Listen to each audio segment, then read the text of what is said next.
Bien, y también no solo les va a ser de utilidad o lo van a estar eh, empleando recurrentemente en reportes de la universidad, sino que también más adelante Ujú. va a ser necesario que lo utilicen en los trabajos finales de graduación, ya sea que al finalizar su bachillerato opten por una licenciatura, una maestría y quizá alguna que quiera seguir ascendiendo y haga un doctorado, es muy probablemente el formato APA el que les vayan a solicitar. Entonces, bueno, es importante irlo conociendo, no hay que aborrecerlo. Hay gente que a veces como que se desanima cuando le dicen es que tengo que usar el formato APA. Bueno, y no quiere decir que haya que memorizarse absolutamente todo. Está un manual. En, en Internet podemos encontrar sitios web, resúmenes. Hay herramientas también que nos pueden ayudar a hacer la gestión de las referencias. Y entonces el manual no debe verse como algo que tenga que memorizarse de principio a fin, sino más bien como trabajaríamos con un diccionario o con una enciclopedia. Digamos que voy y busco concretamente un dato que necesito y entonces ahí averiguo, bueno, es que no estoy seguro de cómo cito este libro, o que es un libro electrónico, o que me Mm, encontré una publicación en un blog y cómo la cito. Entonces, con ese dato concreto puedo ir y averiguar el formato más apropiado para hacer la citación. ujú. Vamos a hacer compartir, vamos a ponerlo en modo presentación. Sí, Bueno, la pregunta recurrente en estas circunstancias, ¿pueden ver mi pantalla bien? sí, sí. Muy bien, entonces vamos a ir con generalidades de algunos casos específicos. Bueno, ahí está mi nombre y un enlace a mi código ORCID. Eh, También más adelante voy a compartirles este archivo de la presentación por medio del chat. Voy a subirles el documento por si lo quieren tener de referencia. Y porque en la última diapositiva hay un enlace a un resumen de lo más importante que hay que saber de la séptima edición del formato APA. Bueno, configuración básica del documento. Se trabaja con el tamaño de papel carta en todos los márgenes, 2,54 centímetros o 1 pulgada, dependiendo de la unidad de medida que tengan configurada en el procesador de texto. Se trabaja a doble espacio. Entonces, generalmente para facilitar la lectura y si es un trabajo que entregan impreso, entonces que le quede más fácil al profesor insertar comentarios, subraya algo, pone alguna observación, porque a veces es común que los estudiantes le entreguen a uno un reporte en espacio sencillo y entonces ahí uno se las ve a palitos para ver cómo le pone algún comentario, alguna sugerencia. Entonces el doble espacio lo facilita. En el pasado únicamente se trabajaba con un tipo de letra que era Times New Roman 12. En la edición actual se abrió a un poco más de posibilidades, entonces tenemos también Arial 11, Georgia 11, Calibri 11 o Lucida Sans Unicode. Ahí uno tendría que buscar ahí en las tipografías que tengan en el procesador de texto. También el alineamiento es justificado a la izquierda únicamente. Entonces, también esa es una configuración que facilita la lectura. A veces cuando usamos el justificado a ambos márgenes hay algunos espacios que quedan muy grandes, a veces se distorsiona un poco la estructura del texto, entonces el alineado a la izquierda eh, elimina este problema y facilita la lectura. Hay que ponerle sangría a todos los párrafos. Esto últimamente siento como que se está perdiendo, pero sí, se requiere la sangría. Lo más recomendable es utilizar la tecla Tab de la computadora, porque a veces hay personas que empiezan a jugar ahí con los marcadores de margen, pero es mejor para tener un tamaño estándar, usar la tecla Tab en cada párrafo nuevo que vayamos a iniciar. Hay también una estructura de niveles de encabezado, que es de lo más general al más específico. El formato APA propone 5 niveles de encabezado, no quiere decir que sea obligatorio usarlos todos. Depende, digamos, de qué tanto quiera yo subdividir un mismo tema. Entonces, en el nivel 1, ese es el formato de título, el que va centrado en negrita, la primera letra en mayúscula. Si hay sustantivos propios o siglas, obviamente van en mayúscula. Comenzamos el texto en la siguiente línea. Una primera subdivisión, alineado a la izquierda, negrita, mayúscula en la primera letra y si hay sustantivos propios y siglas. El texto comienza en la siguiente línea. Si este nivel 2 tuviera una subdivisión, entonces va también, bueno, alineado a la izquierda, mayúscula en la primera letra, sustantivos, siglas, negrita y cursiva. Y comenzamos en la siguiente línea. Entonces, este nivel 3 pertenecería al 2. Puede ser que yo necesite otro nivel 2, entonces utilizo este mismo formato. Si requiriéramos subdividir el nivel 3, esta iría con sangría, mayúscula en la primera palabra, sustantivos propios, siglas. Ponemos un punto y el texto empieza en esta misma línea. Y si a su vez hubiera que subdividir un nivel 4, el mismo formato con sangría, el mayúscula en la primera palabra, sustantivos propios y siglas, y iría en cursiva, un punto y seguido, y empieza el texto en la misma línea. Entonces, recalco, no es necesario que uno incluya todos estos niveles de subdivisión. Esto sería un caso de que del punto, del nivel 2, yo necesite sacar 3 niveles más de especificidad con respecto a ese mismo tema, que esté sacando como una serie de ejemplos que pertenezcan a ese caso. Entonces, todo depende de la complejidad del documento que estemos redactando y cuánta generalidad o especificidad necesite imprimirle. Bueno, es importante ver el formato de citas textuales. Aquí digamos que una unidad de medida básica es 40 palabras más o 40 palabras menos. Entonces, si una cita tiene menos de 40 palabras, va entre comillas, uno le pone el apellido del autor, año y el número de página de donde provenga. También hay citas que llamamos narrativas y parentéticas. Entonces, digamos que es una cita narrativa. Quiere decir que los datos del autor vienen ya sea como al inicio o al medio, digamos, como de acuerdo con Hernández, y viene de 2022, página 15, debemos citar de esta manera. La parentética es que pongo toda la cita y al final, dentro del paréntesis, viene el apellido, año y página. Todo queda dentro del paréntesis, por eso le decimos parentética. Hay gente que a veces se complica y empieza a contar a mano las palabras. Lo mejor es usar las herramientas que ya están disponibles en el procesador de texto. Entonces yo selecciono herramientas, contar palabras.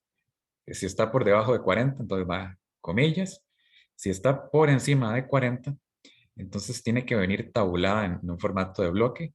Cuando es esta cita en bloque no lleva comillas.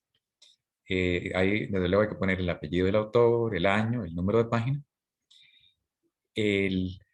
Si el número de página lo vamos a poner al final de la cita, entonces tiene que haber punto y seguido y paréntesis y el, el dato en el paréntesis.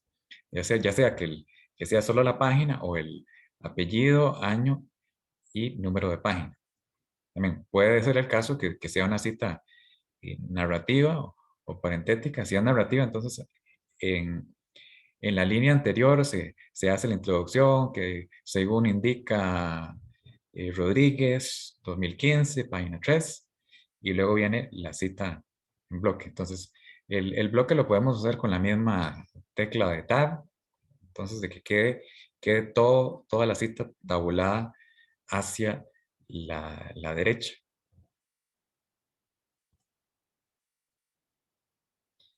Eso era anteriormente para lo que es eh, citas textuales. Aquí tengo un problema. Y esto debería ser citas parafraseadas. Anteriormente vimos las textuales. Las citas parafraseadas únicamente vienen con el apellido y el año. Aquí también hay una modificación reciente que se le hizo al formato de APA 7. Entonces, cuando hay un documento que tenga 3 autores o más, desde la primera vez que se cite, se pone el primer apellido y seguido de esta fórmula de et al en cursiva y con punto.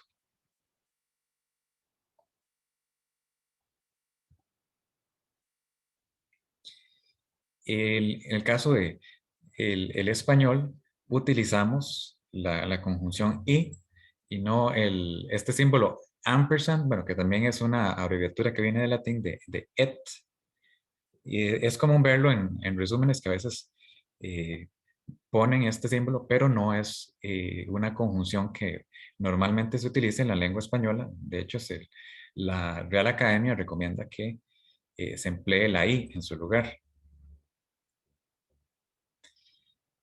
También hay un asunto acá con respecto a la normalización de los apellidos de los autores. Entonces hay que ver bien en el documento original cómo presentaron los apellidos.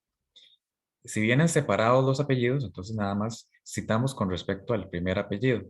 Hay algunos autores que unen los apellidos con un guión. Si así está en el de primera entrada en el documento, entonces hay que citarlo de esa manera, que viene como Sánchez-López. Entonces hay que citarlo de esa manera porque es así como la persona autora decidió normalizar su nombre. Dependiendo de los reportes, el contenido, tal vez sea necesario presentar información en tablas o en figuras. También hay algunas generalidades que deberíamos observar. Entonces, bueno, toda representación de información donde tengamos columnas o filas, entonces lo vamos a llamar tabla. A veces pasa que llega un reporte y viene cuadro 1, no, está en algún otro formato, pero no es APA, es tabla. Algo importante, las tablas no llevan líneas verticales en el formato APA. Entonces, en la configuración de cuando uno le va a insertar tabla o dibujar tabla, entonces hay que ir desapareciendo estas líneas verticales. Y luego tenemos, bueno, cualquier otra representación de información, una imagen, gráfico, foto, mapa, diagrama, dibujo, infografía, nube de palabras, se llama figura. A veces viene también los reportes, viene gráfico 1, entonces también un puntillo menos en formato APA. Le llamamos figura.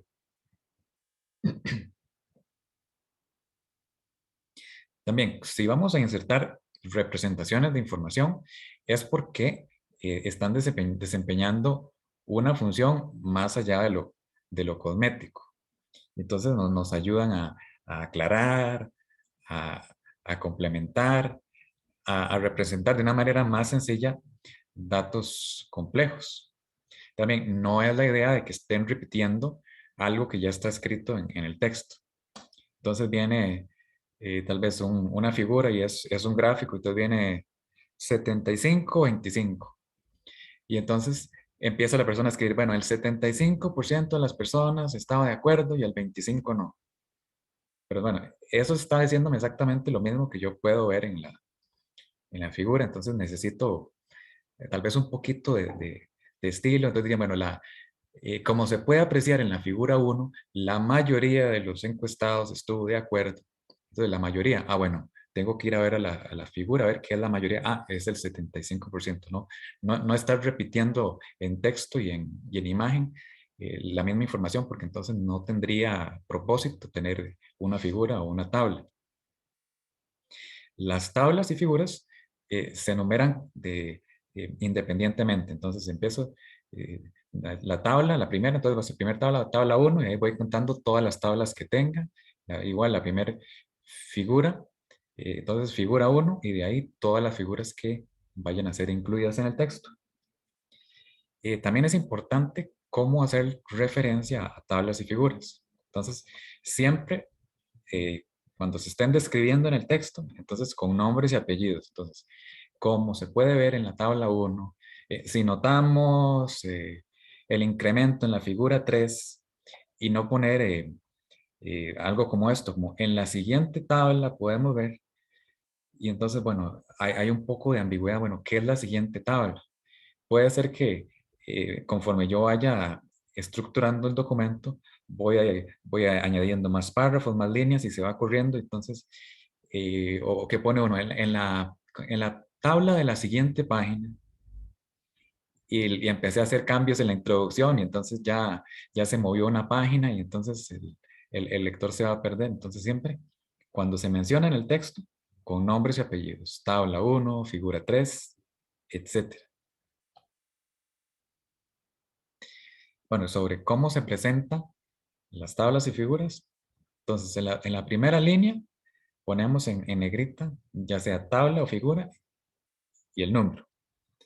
En la siguiente línea, el encabezado, o sea, ¿qué está representando? Tabla 1, origen de los estudiantes que participaron en la investigación. Entonces, eso iría en cursiva. Inmediatamente después de ese encabezado, va la tabla o la figura. Debajo de la figura y la tabla se pone nota, va en cursiva y se incluye cualquier dato aclaratorio que es elaboración propia del autor, que los datos corresponden al censo de tal año, etcétera. Cualquier información que se considere pertinente aclarar en ese espacio. Bueno, vamos a ver los formatos de referencias más comunes. Como les dije, el manual deberían verlo como un diccionario. Entonces, si encuentro un documento, el primer paso es a qué grupo pertenece. ¿Es un libro? ¿Es un capítulo de un libro editado? ¿Es una ponencia? ¿Es una tesis? Etcétera. Habiendo determinado qué es el documento, entonces ahí podemos ver cuál es el formato que tenemos que utilizar. En el formato APA, bueno, ahí viene todo documento que se haya citado ahí, tiene que aparecer en la lista de referencias. Entonces, es únicamente referencias. A veces pone la gente referencias bibliográficas. No, referencias solito. O a veces ponen bibliografía. Entonces, referencias y bibliografía no son sinónimos. Por ejemplo, en una bibliografía puedo poner material que realmente yo no cité, pero que puede la gente utilizar como lectura adicional, material de consulta eh, adicional, pero que realmente no se citó en el texto. No, en el APA es, si lo usé, lo cito. Si no, no aparece ahí. Entonces son referencias. Entonces, toda cita que venga en el manuscrito debe corresponderse con una referencia y viceversa. Entonces hay que llevar ese control. También procesadores de texto como Word también tienen una herramienta de gestora de referencias. Entonces yo voy ingresando la referencia y de una vez me la pone en la lista, entonces ya sé que no me estoy perdiendo. Solo hay un único tipo de fuente de información que no puede aparecer en las referencias y son las comunicaciones personales. Digamos que yo hablé por teléfono con alguien, le mandé un mensaje por WhatsApp, me escribió un correo electrónico.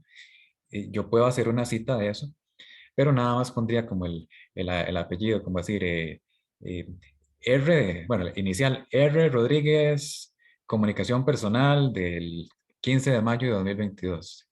Ahí puede ser parafraseado, puede ser cita textual, pero no aparece en la lista de referencias porque una referencia es recuperable por una tercera persona. Entonces, si yo hablé por teléfono, yo mandé un mensaje por WhatsApp, esto es privado mío y nadie más va a tener acceso de eso, entonces no puede estar en la lista de referencias porque nadie más la va a encontrar.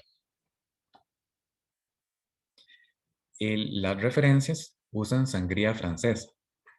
O sea, quiere decir que la primera línea está completamente alineada a la izquierda y de la segunda línea en la derecha lleva la tabulación a la derecha.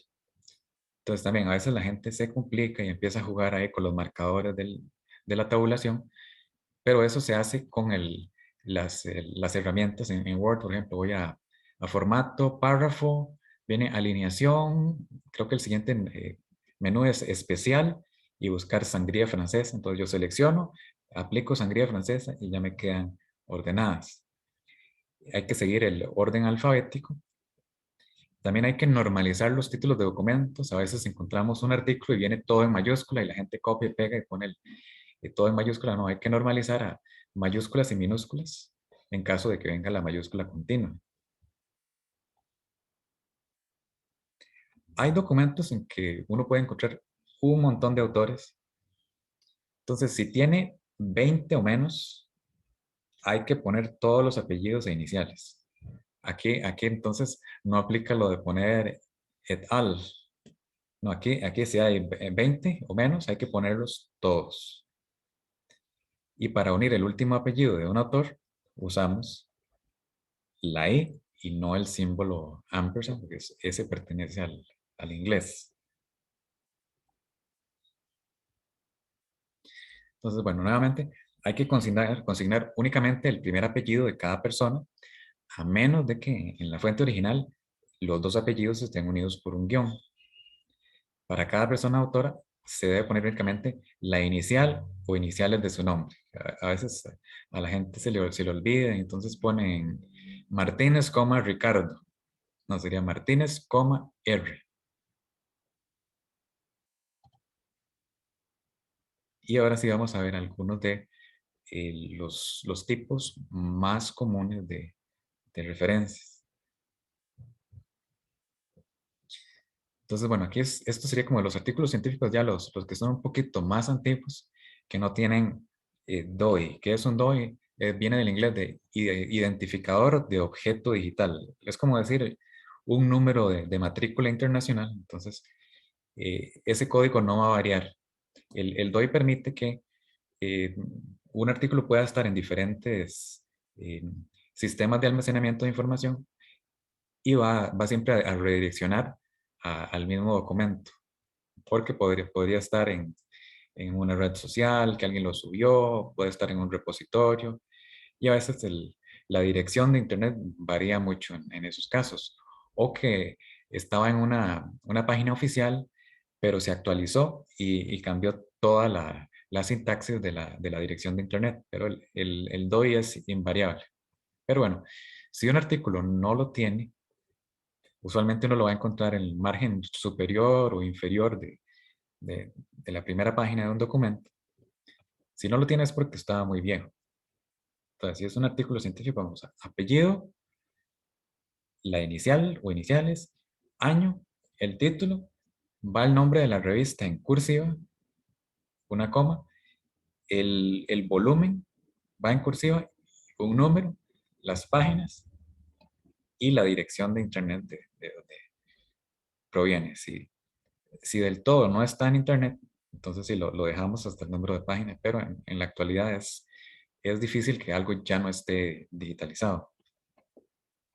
Tenemos unas notas acá. Hay que evitar las abreviaturas de vol, de volumen, nada más el número, o num también para el número que va en paréntesis, o pp antes de páginas, eso no se usa. Y hay unas revistas que solo se dividen en volúmenes. Entonces uno viene, pero esta dice que es la revista 15 y no hay ningún otro número. Entonces, bueno, nada más va el 15 acá en cursiva. Hay personas que a veces ponen ese número entre paréntesis, pero eso es incorrecto. Lo que va en paréntesis es si un volumen va subdividido. Un volumen puede estar subdividido en dos o más partes, que digamos que debe ser la 15.1, 15.2, 15.3, 15.4. Pero si no hay un número secundario, entonces va el volumen en cursiva. Vemos, esto es lo que se hablaría de una sangría francesa. Vemos que la primera línea totalmente a la izquierda y las demás tabuladas a la derecha. Si encontramos el artículo que tiene el DOI, entonces, bueno, es exactamente el mismo formato anterior y ponemos el DOI como en un formato de página de dirección de Internet. También hay algunos casos en que puede ser que el DOI venga incompleto, que dice tal vez, viene la sigla DOI en el margen del documento y nada más viene un código numérico o alfanumérico. Entonces habría que añadirle esta parte de https dos puntos doble slash doi.org slash y ese código. ¿Cómo sabemos que lo hicimos bien? Copiamos todo, lo ponemos en el navegador y debería redireccionarnos al documento. También sería también importante que toda dirección de Internet esté activa en el documento. Entonces, que le damos insertar enlace y que quede activada en azul y al darle clic redireccione al documento en cuestión. Este es un formato para una revista no científica. Entonces, aquí estamos hablando de las revistas que vamos a encontrar en un supermercado. Entonces, desde que es para el público más en general, de la revista People, la revista National Geographic, etcétera. Entonces, viene apellido inicial, el día, mes, año, título del artículo, va el nombre de la revista y ahí veríamos si tiene volumen, número, las páginas y dirección de internet. Si estaba en formato impreso, no pudo ser localizado en internet, bueno, entonces lo dejamos hasta el número de página, pero como ya les dije, es poco probable que no vayan a encontrar un documento que no esté en internet. Pero si fuese el caso, lo dejamos hasta el número de página. Y un artículo de periódico, lo mismo. Apellido inicial, día, mes, año, el título de la noticia o el artículo, el nombre del periódico va en cursiva y luego la dirección de internet. En el pasado había como una fórmula antes de la dirección que decía recuperado de y www. En el formato APA7 se omitió eso. Solo en caso de que uno encontrara un documento de esta página es muy inestable, no estoy seguro de que más adelante alguien que vaya a hacerle clic a esta dirección les vaya a servir. Solo en ese caso podemos poner, bueno, que se recuperó el 18 de mayo de 2022 pero nada más. Diría que en la 99.99% de los casos podemos poner con toda seguridad la dirección de internet y no va a haber ningún problema de que vaya a desaparecer el documento.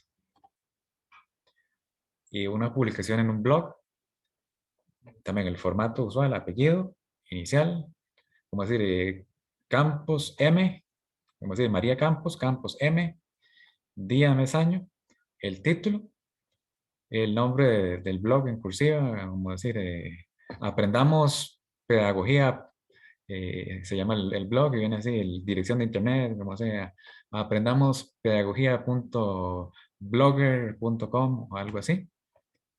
Así iríamos la cita y la referencia. Libros en general, nuevamente, apellido inicial, año, va el título en cursiva. Si se indica que es una edición en específico, que es la segunda edición, entonces, bueno, se pone ese dato entre paréntesis. En ese caso no va en cursiva. Y la casa editorial o la entidad que lo publicó. Así, Casa del Libro, el Macmillan, etc. Anteriormente había que consignar el país de publicación, pero hay documentos donde no es explícito, no queda claro, entonces eso se omitió. Entonces, ahora las referencias de libros terminan en la casa editorial. Puede ser que haya un libro con DOI, lo encontramos en formato digital, Bueno, ¿cómo saber si el libro tiene DOI? Hay que buscar la página legal. ¿Qué es la página legal?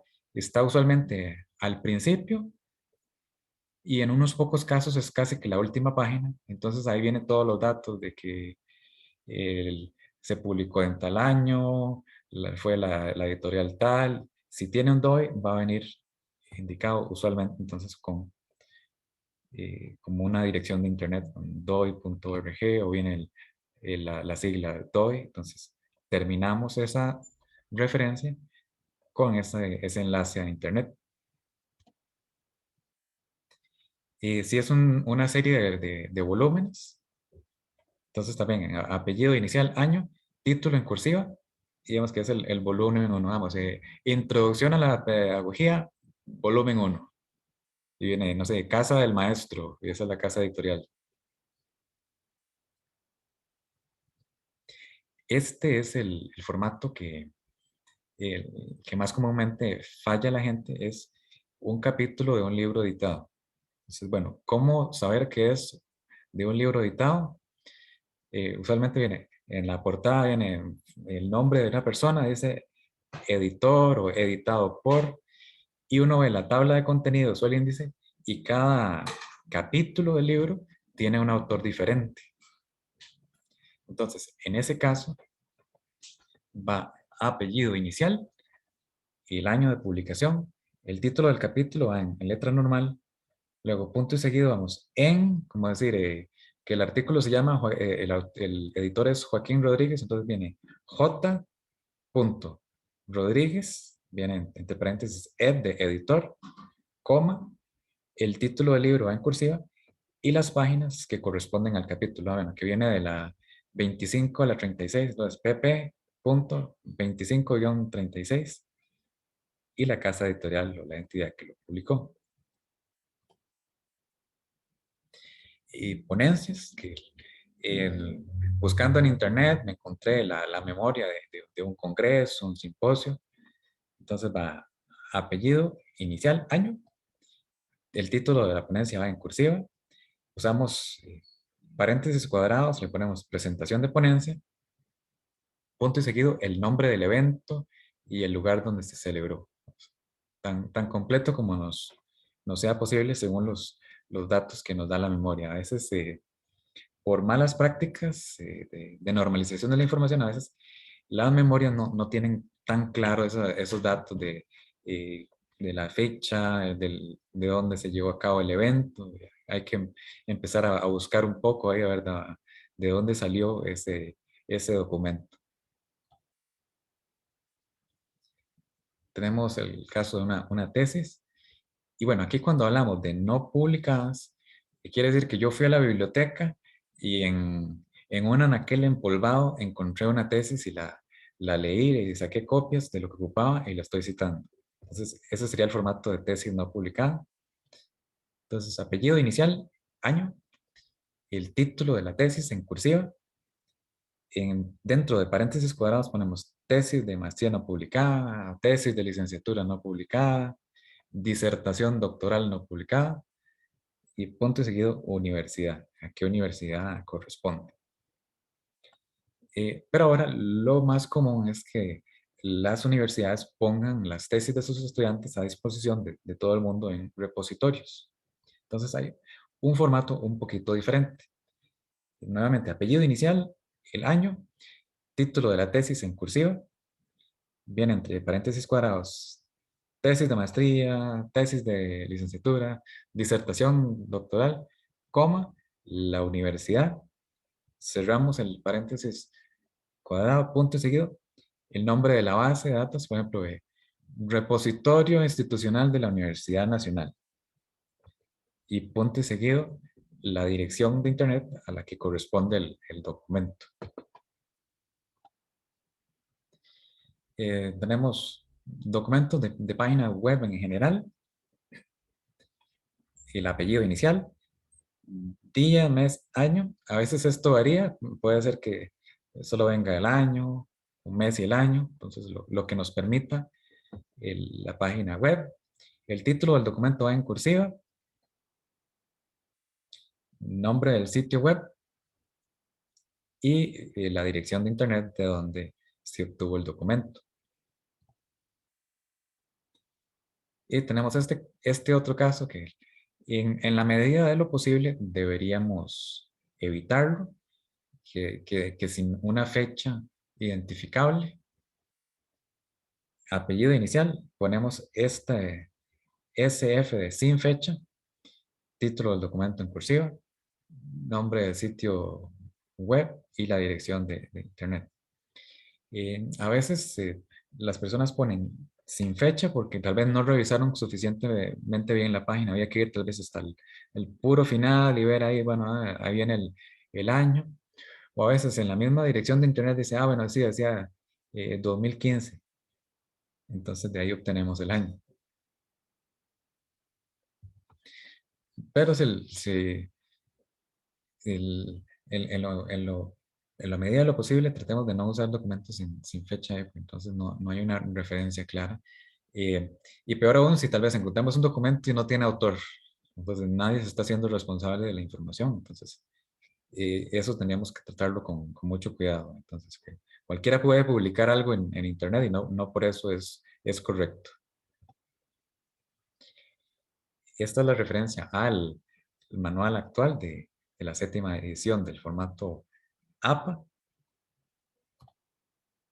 Y aquí tenemos un enlace que los va a dirigir a un resumen que hizo una universidad del formato APA, en lugar de, digamos, de tener que procesar la totalidad del manual.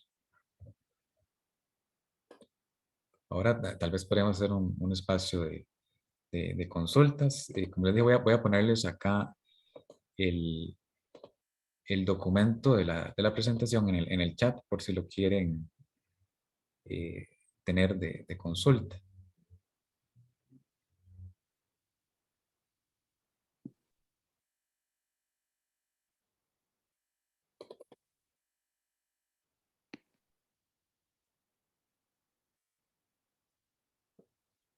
Ok, creo que ya se subió Sí, la ya se subió. presentación.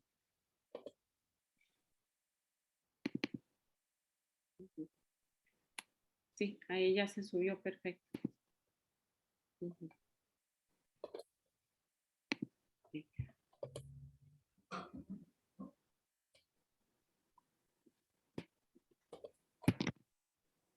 Entonces, no sé si alguien tiene alguna consulta, algo que no haya quedado claro. Yo, profe. Dígame. ¿Quién? Perdón. Ajá, Fabricio. Fabricio. Mi pregunta más que todo, ¿cuál es su opinión sobre las páginas web tipo Scribble, que usted simplemente que de forma le crean el formato APA a uno y nada más uno nada más tiene que poner la información y ya la página web le crea el citado? ¿Es bueno usarla o es mejor hacer las referencias uno? Hay diferentes herramientas que, por ejemplo, sí, ahí está Mendeley, está Zotero. En las mismas bases de datos en texto completo de la universidad, uno tiene como un formato de exportar la referencia. Es útil, pero yo diría, no confiemos ciegamente de que lo está haciendo bien. Entonces, sí, puedo copiar y pegar la referencia, pero nada más hacerle una revisión de que todo esté en su lugar. Porque sí me ha pasado con estudiantes de que usan el generador de referencias de las bases de datos de la universidad y yo les corrijo, pero mira, aquí hace falta algo, pero profe, eso me lo dio el sistema. Es decir, el sistema va a ser tan veraz como la persona que lo programó. Entonces, puede ser que haya algún dato ahí que esté faltando o que lo hayan consignado mal. Está bien. Sí, muy bien esa valoración. Gracias, profe. Gabriel, tiene la mano levantada. Sí, también respondiendo un poco al compañero Fabricio, lo que he notado de experiencia es cuando copio y pego mucho. Yo he usado de estas referencias, ¿verdad? He encontrado páginas de texto, ¿verdad? Y ahí sale la opción de sacar referencia. Entonces yo saco la referencia, pero el problema es que por lo menos estéticamente se ve mal porque luego quedan como unos espacios así exagerados a veces que uno no puede borrar. Entonces, lo ideal siempre sería como que uno lo escriba a mano, o sea, sí, encontrar la referencia, pero luego escribirla a mano, porque copiándola y pegando estéticamente se ve muy mal. Ujú. Sí, dependerá Ya, también de que si tiene algún macros ahí raro. Vamos a compartir otra vez acá. Bueno, esta es la página la revista que yo edito, que es Ensayos Pedagógicos. Está dentro del portal de revistas de la universidad. Y bueno, la inmensa mayoría de las revistas utilizan el mismo software de edición, que es OJS. Entonces, por ejemplo, yo me meto acá a este, digamos que es el ensayo 2. Eh, También la estética puede cambiar dependiendo de las versiones y la institución. En la Universidad Nacional se normalizó casi a un mismo formato. Entonces uno puede ir buscando, acá, bueno, aquí viene, hay 3 versiones del documento y viene cómo citar. Entonces vemos, por ejemplo, que aquí me está poniendo los 2 apellidos, pero habría que citar con uno. Y viene formatos de citación. Entonces también que por alguna razón el profesor se le metió, "Vea, me traen el trabajo en Chicago". Entonces selecciono Chicago y aquí está. Pero habría que revisar porque sí, puede que contenga inconsistencias. Pero yo no, yo ocupo APA. Pero sí, digamos, en este APA habría que dejar un solo apellido porque aquí vemos que así está consignado. No es Cruz-Fuentes, sino Cruz espacio Fuentes, entonces nada más el primer apellido. También hay algo acá, un recurso adicional que si estamos usando un gestor como Zotero, como Mendeley, tenemos estos formatos de descargar la cita. Viene EndNote, Zotero, Mendeley, un archivo RIS o el BibTeX. Entonces eso me descarga un archivo de texto y yo lo subo, por ejemplo, a Zotero o a Mendeley y entonces ahí me cosecha la referencia.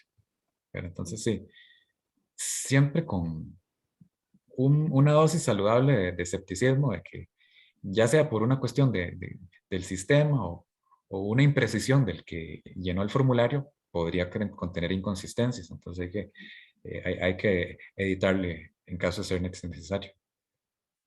Ujú, exactamente. Bien. ¿Algún otro compañero o compañera? ¿Alguna pregunta, comentario? Si necesita que le amplíen algo. Henry. Ujú. Profe, yo tengo una duda con el APA 6 y el APA 7. O sea, sé que el APA 7 es una nueva versión, pero Ujú. mi duda es, digamos, que el APA 6 dejó de usarse o simplemente es otra, el APA 7 es otro como apartado diferente. Esa es mi Bueno, duda. regularmente la Asociación de Psicología Estadounidense eh, publica una nueva versión de sus normas. Entonces, sí, el APA 6, digamos, estuvo vigente hasta antes del 2020. Idealmente deberíamos estar usando la versión más actual, pero también esa es la versión que en este momento está en inglés. Hay traducciones del APA, pero también están desfasadas con respecto a la versión actual. Entonces, bueno, en cuanto a 6 y 7, las diferencias son bastante sutiles, no han sido como otras actualizaciones que ha tenido el formato que realmente le cambiaron el paradigma a uno. Entonces, Ujú. diferencias generales. En el 6, antes de poner una dirección de internet, había que poner recuperado de y la dirección. Eso recuperado de se quitó en la versión 7. Antes era esto de usar et al, había que usarlo como primero presentar a todos los autores que venía de acuerdo con Rodríguez, Martínez, Camacho, Azofeifa y Santiago, y después la subsiguiente cita, de acuerdo con Rodríguez et al, y con la versión 7 es usar la reducción et al desde la primera vez que se cita. El uso de los códigos DOI, antes se ponía DOI, 2 puntos, y si era un código alfanumérico, se ponía así. Ahora la versión 7 solicita que se haga todo como una dirección de internet completa. Puedo volver a proyectar acá, por ejemplo, en el caso de las revistas de la Universidad Nacional, aquí viene este código. Entonces, hay revistas en que viene nada más llegaría como 10.15.359, Rep 16.22, y habría que completarlo con este dato. Y algunas cuestiones de formato, bueno, digamos, las letras antes solo se podía usar Times New Roman 12, ahora se abrió la gama de posibilidades un poco más, pero los cambios en sí no han sido muy drásticos de una a otra. El De hecho, justificado sí, del texto, Juan Pablo. sí, hasta donde recuerdo, sí, también el espaciado siempre ha sido doble, el justificado a la izquierda únicamente, no, eso no ha cambiado mucho.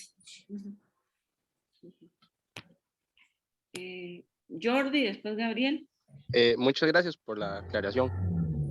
Con gusto. Sí, bueno, ayer justo estaba también tomando un curso que nos están dando en una general sobre esto de APA. Y bueno, eran dos cosas las que quería, una preguntar y otra comentar. Con respecto a lo que decía el compañero Henry, que digamos ahí nos decían, bueno, siempre nos han dicho que no mezclar formatos, digamos, por ejemplo, APA y Chicago. Pero también nos estaban diciendo que es importante no mezclar versiones de APA, por ejemplo, que si estamos trabajando con APA 7, intentar hacer todas las referencias con la misma versión o el mismo año de APA, no confundirlos y usar en veces el APA 6 y en otras referencias el APA 5. Y la duda era con respecto a cuando uno utiliza citaciones en otro idioma, que ayer me quedó esa duda.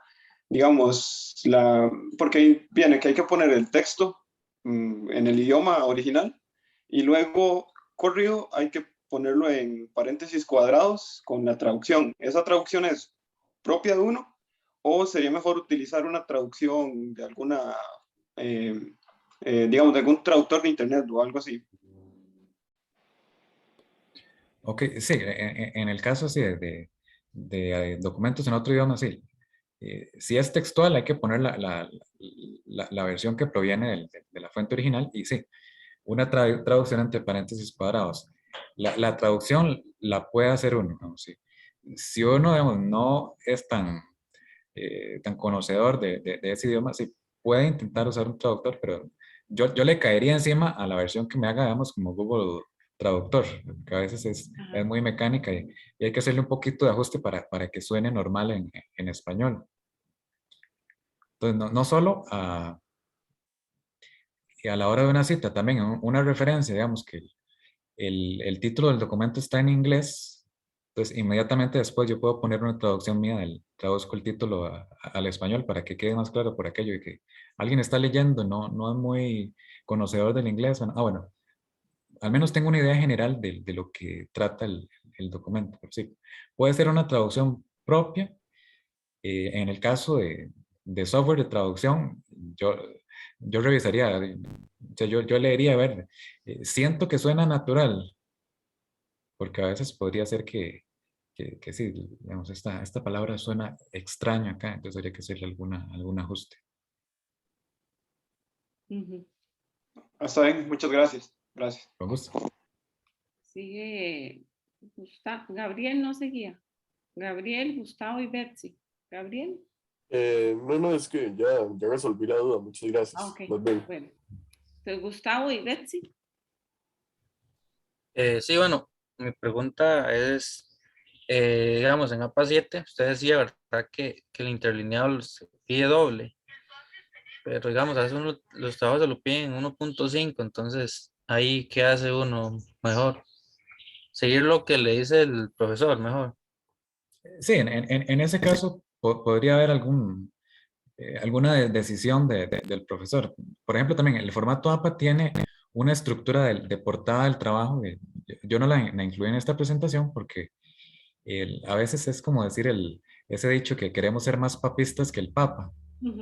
Entonces, normalmente en la universidad a veces uno dice, "No, nada más ponga ahí como la universidad, el curso, el nombre suyo en la esquina superior izquierda". Especialmente si están pidiendo que uno imprima el trabajo, entonces a veces uno piensa, bueno, una página más solo para una portada y, y cuando todos esos datos podrían estar nada más en una esquinita.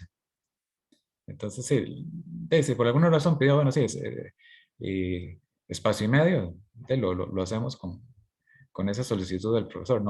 Eso no afecta en gran medida la estructura del trabajo. Ya si está diciendo, no, es que en vez de cursiva quiero subrayado. Bueno, ya eso estamos hablando de otra cosa.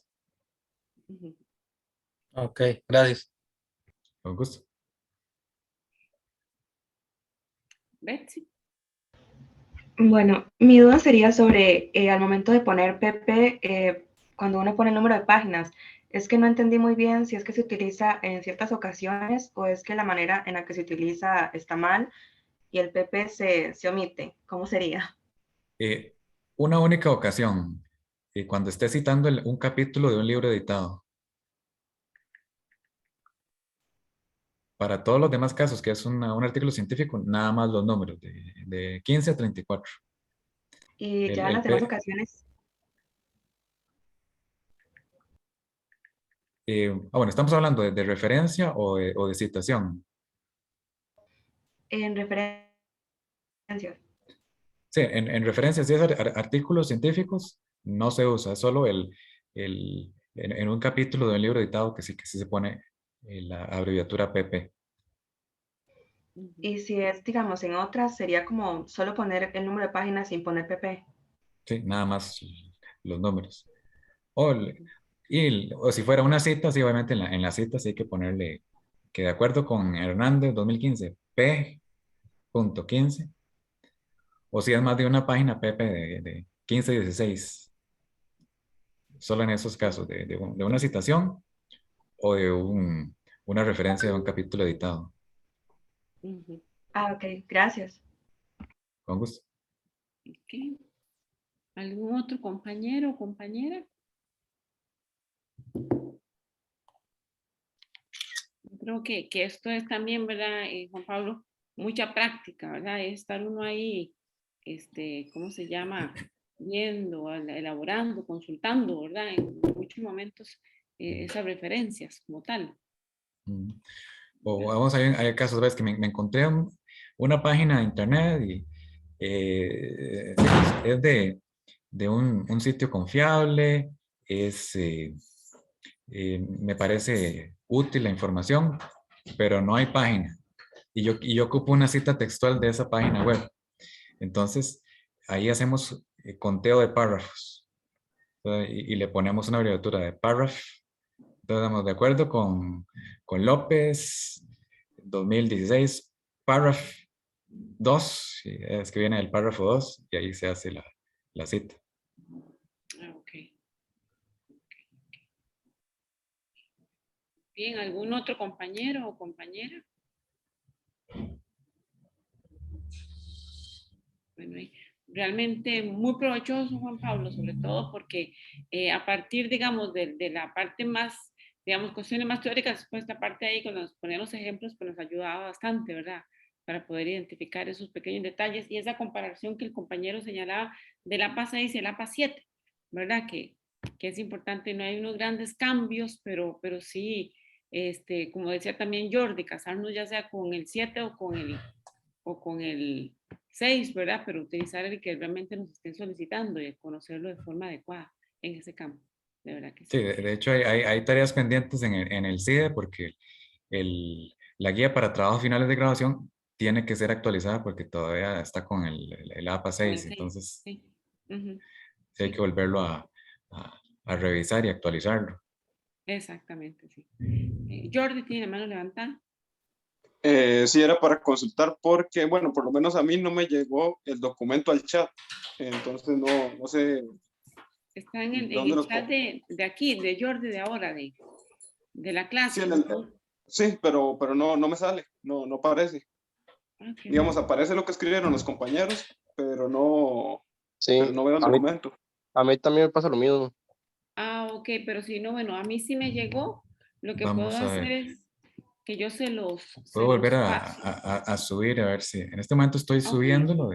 Pueden revisar en el chat, debería aparecer ahí ok, sí. el archivo. Vamos a ver si aparece nuevamente. Sí, ahí aparece nuevamente. ¿Lo Sí, pueden qué ver? extraño. A mí no me llega. Digamos, aparecen los mensajes de los compañeros, pero no me ha llegado el archivo. Qué raro. Y ahí está, todos en reunión pueden participar, enviar. Y Juan Pablo lo está enviando ahí a todos. A los otros les llega. Sí, A mí bueno, a no, mí sí me llega. Sí, profe, a a mí mí. no me llega. Si gusta el compañero Jordi, yo le puedo pasar el documento por WhatsApp o algo así, o lo mando al grupo que tenemos nosotros con usted, profe, por si a Sí, alguno le sí. pasa el mismo caso. Claro, Entonces, claro. Aquí, Sí, podría haber algún problema de tal vez la estabilidad o la velocidad de la conexión, tal vez que sí, está impidiendo ahí la subida del archivo. exactamente. Sí, sí, exactamente puede ser eso. Ok, entonces, pero yo creo que ahí, si no, páselo el compañero al grupo de WhatsApp, exactamente, para que lo tenga el compañero Jordi, ¿verdad? Bueno, de verdad, bueno, nuevamente reiterarte las gracias, Juan Pablo, por el espacio, el tiempo, ¿verdad? La claridad con el manejo de este asunto de APA, ¿verdad? Y invitar a los compañeros, a las compañeras del curso, bueno, también ¿verdad? Que puedan instruirse un poco más en este asunto, que lean los manuales para que también estén más empapados de, digamos, de los detalles que representa el asunto de, ya sea el citado o la producción del texto, etcétera, ¿verdad? Que es importante que manejen esa información. Muchísimas gracias, Juan Pablo, de verdad, por el espacio, el tiempo Bueno, y la con mucho disposición. gusto. Quería hacer nada más a veces unas observaciones finales Claro. también hay una posibilidad de citación que le llaman la cita secundaria, que yo estoy leyendo un libro y en el libro el autor cita a una persona Ah, y bueno, entonces sí. yo quiero citar a la persona que ese autor está citando.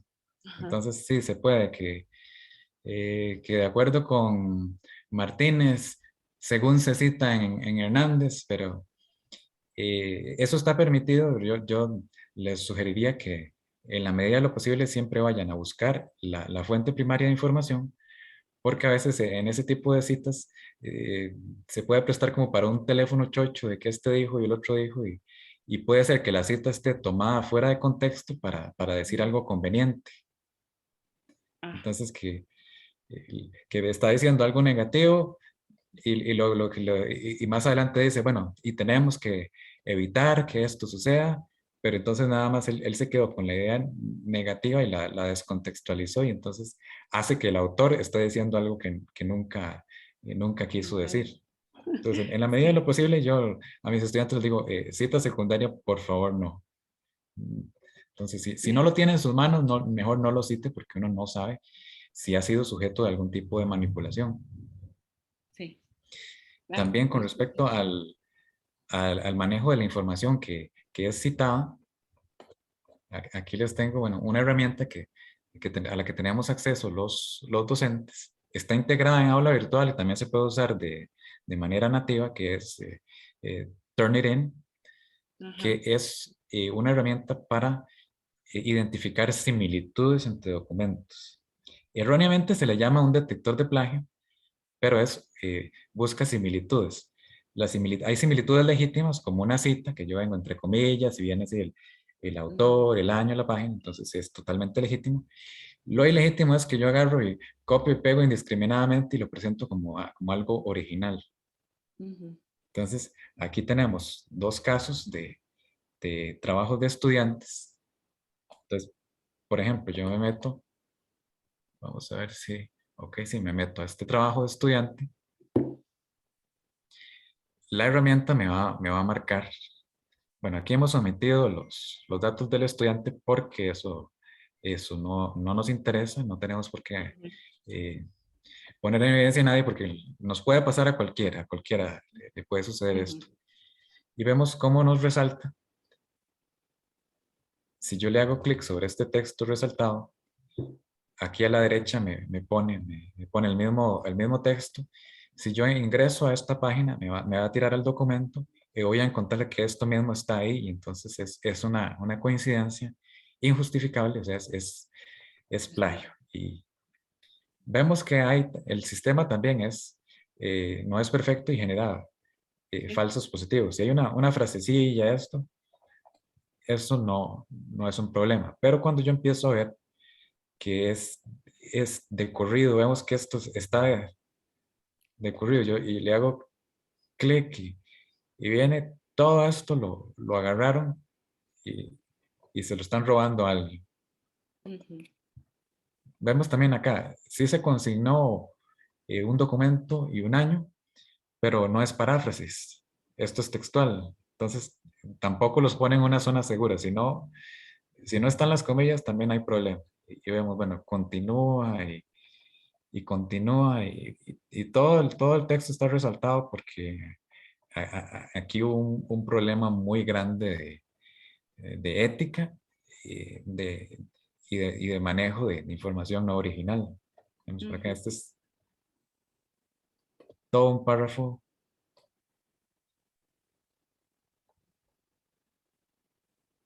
Y así este ensayo de pies a cabezas es así.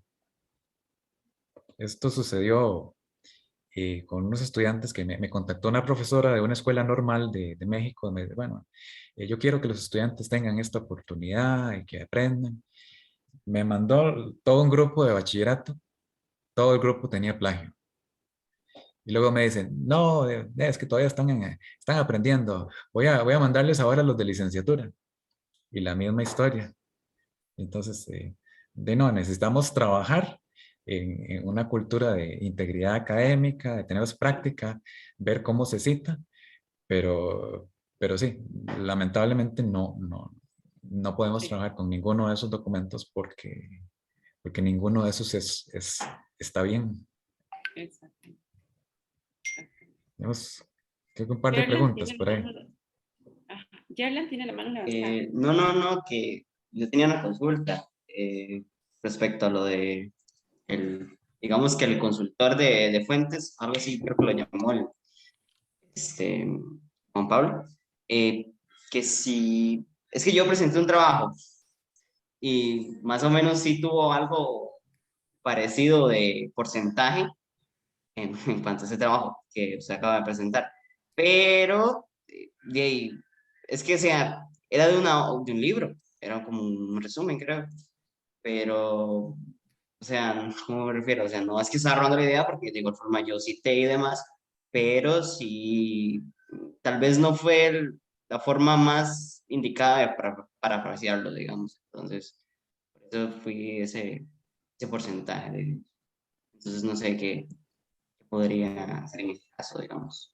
Sí, Sí, podría, o consultar, antes de subir el trabajo, tal vez consultar la misma página o alguna similar o algo así. sí, se puede usar como un ejercicio formativo de que antes de la entrega formal se ponga un espacio ahí para ver cómo anda la situación y tomar acciones correctivas. Pero en general, bueno, lo que yo le digo a la gente es, una cita textual es porque no hay una mejor manera de expresarlo, porque es muy memorable, es insuperable, entonces necesito usar esas palabras casi como están. Para todo lo demás deberíamos usar paráfrasis. ¿Qué pasa con la paráfrasis? Sí, si yo tengo la fuente a la par, voy a estar muy tentado de copiar la estructura original. Entonces, lo que intentaría yo es leerla con cuidado, estar seguro de que lo estoy comprendiendo bien y luego intentar parafrasear y luego comparo y ver. ¿Estoy cambiándole de significado o me estoy apegando mucho a la estructura original? Y entonces hacer ajustes. Y esto incluso de que tal vez está en inglés y yo empiezo a traducir y entonces, como ahora está en español está bien, no. Si sigo la misma estructura gramatical, también podría considerarse plagio. Entonces, hay que tener bastante práctica y comparar. Digamos, si estoy parafraseando este párrafo acá, entonces, bueno, ya cuando termine, hay que ponerlos cara a cara y ver, bueno, estoy comunicando el mismo mensaje y estoy comunicando el mismo mensaje sin comprometer mi integridad académica al copiar mucho la estructura original. Perfecto. Muy bien, bueno. No sé si hay alguna otra intervención, alguna otra duda, comentario. Jordi. Tenemos Jordi. Ujú. Bueno, algo que me acabo de recordar, digamos, con lo del autoplagio, cómo, digamos, uno se puede referenciar a uno mismo. Si uno realiza un trabajo y ocupa sacar algo de ese mismo trabajo para evitar el autoplagio, digamos, sí se puede referenciar a uno mismo, aunque suene extraño. Sí. Bueno, de luego, si estamos hablando de como un trabajo de estudiantes, habría que ver dónde habrá quedado, digamos, ahí. Estas herramientas permiten que yo deje una copia del trabajo en la nube, si quiero, o no. Si el profesor decidió dejar una copia y luego sube y encuentra la, la similitud, ¿no? Podría haber ahí algún problemilla. Eh, También algunas personas hablan de autoplagio y otras personas hablan de reciclaje justificable e injustificable. Pero entonces, para estar en una zona segura, entonces puede uno ponerse la cita. Sí, suena un poco raro que uno diga así, como decir, de acuerdo conmigo mismo, pero lo cita igual que una misma persona o, o digamos, decir, bueno, o pone alguna nota aclaratoria, bueno, se trabajó en una experiencia anterior en el curso tal y se decidió darle continuidad. Por ejemplo, porque si yo hice una tesis, yo puedo sacar una publicación basada en mi tesis y puedo poner la aclaración, bueno, no, es un artículo, se deriva de la tesis que lleva el título tal. Y entonces ahí obviamente si se pone en Turnitin va a aparecer casi que el 100%, pero es legítimo porque es su propiedad intelectual. Ujú. Entonces no debería haber problema en tanto se aclare. Digamos, de que si se está reutilizando información es por esta razón. Ujú. Que, no sé, que en un curso hice una gira, hice un reporte y quisiera darle seguimiento a esa experiencia y entonces estoy tomando como base ese reporte original, bueno, y aclararlo, que no quede duda desde un principio. Exacto. Ujú. Ok, muchas gracias. Ok. Desde luego, no es que hago exactamente el mismo reporte, fotografía, y va para el curso 1 y va para el curso 2. Ahí sí tendríamos un problema de ética, de que un doble beneficio por un mismo esfuerzo. Ahí sí tendríamos un problemilla. Tendría que haber, sí, un salto cualitativo de uno al otro, de por qué estoy empleando algunas partes ahí para construir encima de eso. Exacto. Ujú. Muy bien. ¿Algún otro? ¿Alguna otra? Muy bien. Bueno, realmente Tenemos Henry. nuevamente. Henry, te dejan levantada, perdón. Sí, no era para nada más mencionar que sí, eso lo del plagio es muy complicado con ese detector porque, bueno, yo soy uno de los que siempre cuando trato de subir un trabajo, me fijo a ver, digamos, si hay algo que tenga que corregir o así, porque, digamos, siempre se detecta algo. De hecho, he tenido compañeros que hasta le detecta plagio el nombre, digamos, en la portada, le detecta eso de plagio. Y otra cosa es que hay un error muy grave también, digamos, hay gente que hace algún trabajo sobre algún libro y literalmente copia y pega todo lo que dice el autor en el libro y tal vez lo sube en internet para alguien otro. Entonces, uno, al subir el trabajo, le sale como que ese trabajo ya lo realizó otra persona, pero sinceramente es como un copy y pegue de esa persona también, o sea, no es error ni de uno, es de la persona que lo subió. Entonces, con eso sí es como muy, como vos, ese problema. Sí, también a veces la gente pregunta, bueno, entonces, ¿cuál porcentaje es aceptable? Entonces, no se puede dar una respuesta cuantitativa porque la revisión siempre tiene que ser cualitativa. Va a haber mucha coincidencia, digamos, coincidencia, como dije, no es sinónimo de plagio. Entonces, va a haber un montón de veces que le va a marcar Centro de Investigación y Docencia en Educación, División de Educología, curso Introducción a la Pedagogía, y viene todo marcado. No, es simplemente que hay un montón de trabajos que llevan esa misma estructura y está coincidiendo. O el español está lleno de frasecillas hechas a manera de introducción, a manera de conclusión. Todo eso va a estar marcado, pero eso no es plagio porque es simplemente que ya son expresiones que existen, que se usan muy frecuentemente y van a seguir apareciendo. Ahí también sí, depende mucho de, de cómo trabaja el profesor o cuál es su grado de conocimiento. Sí, el poco conocimiento es peligroso. Y entonces les dicen, no, yo no acepto más de 15% de coincidencia porque si no eso es plagio. No, no. El programa no es una inteligencia artificial. El inteligente es uno y entonces tiene que ir a ver, bueno, ¿cuál es esa coincidencia? O a veces sí, digamos, aparece coincidencias, pero sí, todo está citado debidamente, eso es correcto, la cita es correcta, pero entonces resulta que es 60% del documento son citas textuales. Entonces, ¿qué nuevo está construyendo? Digamos, eh, yo, digamos, que le preguntan, ¿usted qué opina? Bueno, yo opino que este dijo y el otro dijo y el otro dijo y al final, como dicen, el que eh, piensa ideas ajenas, vive vidas ajenas y morirá muertes ajenas. Entonces ahí tampoco hay que abusar. Qué bueno está esa frase, Juan Pablo, ¿verdad? Vive vidas ajenas y morirá muertes ajenas, ¿verdad? Muy bien. ¿Algún otro compañero o compañera? Bueno, nos extendimos un poquito más, pero Juan Pablo, pero enhorabuena porque yo creo que les ayudó montones en relación con la claridad de estos temas de APA.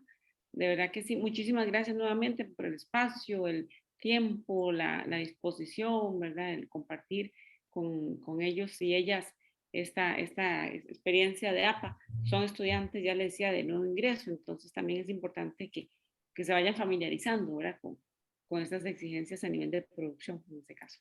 De verdad Y que también, sí. bueno, que recientemente se actualizó el reglamento de los procesos de enseñanza y aprendizaje, donde venía el apartado con respecto a plagio. Entonces, es importante que lo tengan a mano y lo lean, pero digamos que ahora se suavizó porque antes era así como cometió plagio, entonces strike 1, pierde el curso. Strike 2, fuera de la universidad por un semestre. Strike 3, hasta la vista y no vuelva más a la universidad. Ya eso se cambió. Por aquello de que haya algún profesor que a veces nos pasa que tenemos una versión anterior del documento y ya no es lo que aplica. Entonces, buscar la versión actual ya Sí. ahí vemos como más oportunidades de que la experiencia sea formativa. Y al menos en el caso de los profesores del CIDE, en general hay una visión más hacia lo formativo. No puedo Claro. hablar con respecto a otras facultades donde sí, están esperando el más mínimo del LIS para proceder con el castigo. Y esa no es la respuesta. Ujú. Totalmente de acuerdo. Exactamente. Sí. Muy bien. Bueno, de verdad. Entonces, ahí seguimos en contacto, Juan Pablo. Muchísimas gracias. Bueno, voy a parar la grabación y cualquier cosa, cualquier duda, ahí después entonces te estamos consultando. Muchísimas gracias. Con mucho gusto. Entonces, bueno, buena tarde. Hasta luego. Gracias, Juan Pablo.